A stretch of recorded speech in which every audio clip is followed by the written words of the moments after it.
看症详细，医师必须患者信任的骨科医师陈建宏。过去伫高雄荣总大连医院服务时，就有着真好的口碑。看诊的人数，逐工拢是排到满满。为增进家己对着高龄长者骨科的专业，也曾经前往日本进修，同时也伫清大强读博士，持续不断伫骨科专业上学习。为扩大服务，现在伊也伫台南市小东路开设骨科诊所，希望会当做好更侪患者。开幕即天，台南市长黄伟哲、中华民国骨质疏松协会前理事长吴志恒、高雄荣总骨科主任张维宁以及这位市员，也拢亲临剪彩祝贺。前面好，前面好。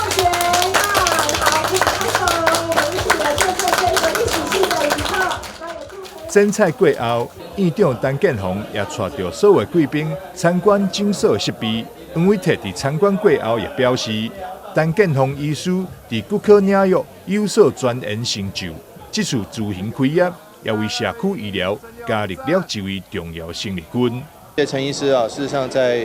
骨科的领域有很大的这个钻研，有很大的成就。那你知道我们年纪稍微有点大，就会很在意自己骨质密度会不会有骨松。那也希望说这个能够保持健康。这不仅是有了问题才来找陈医师平常他所做的卫教，还有帮忙能够教导你如何去保养自己的身体，保养自己的骨骼那这个部分反而是很重要的，预防胜于治疗。一位医师的优秀，不单单要在医院里头做得好，更重要的是能够把预防医学推展到社区里头，这才是最难能可贵的一件事情。做这件事情要有很大的勇气，当然要有智慧，更重要的是要有体力。我想我们陈建宏医师这3样都有，可是呢，他还有一样呢，很多人没有的，那就是最好的人缘。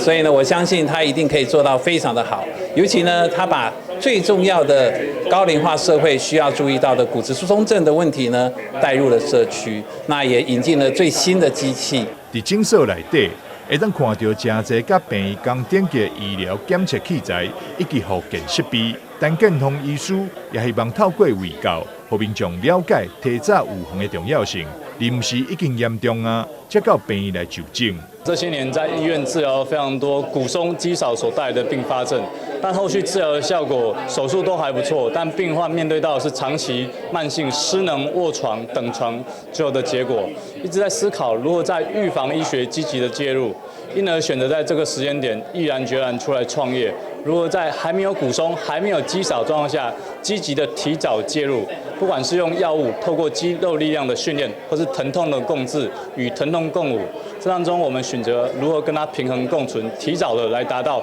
增肌减脂、预防延缓失能，而不是等到失能了再来思考我们肠道里面如何的赋能，因为这个时候很多时候都已经有点太晚了。所以这一次我选择出来创业，希望在台湾老化即将面对到超高龄的社会里面，做一个不一样的诊所。诊所开幕即天，现场嘛来了真侪医界贵宾，以及侪位里长好朋友前来祝贺。清大高龄运动志工团队也特别为诊所开幕再来精彩表演，由此嘛会当看到陈建宏的好人缘，以及医术备受社区民众信任。记者张世伟采访报道。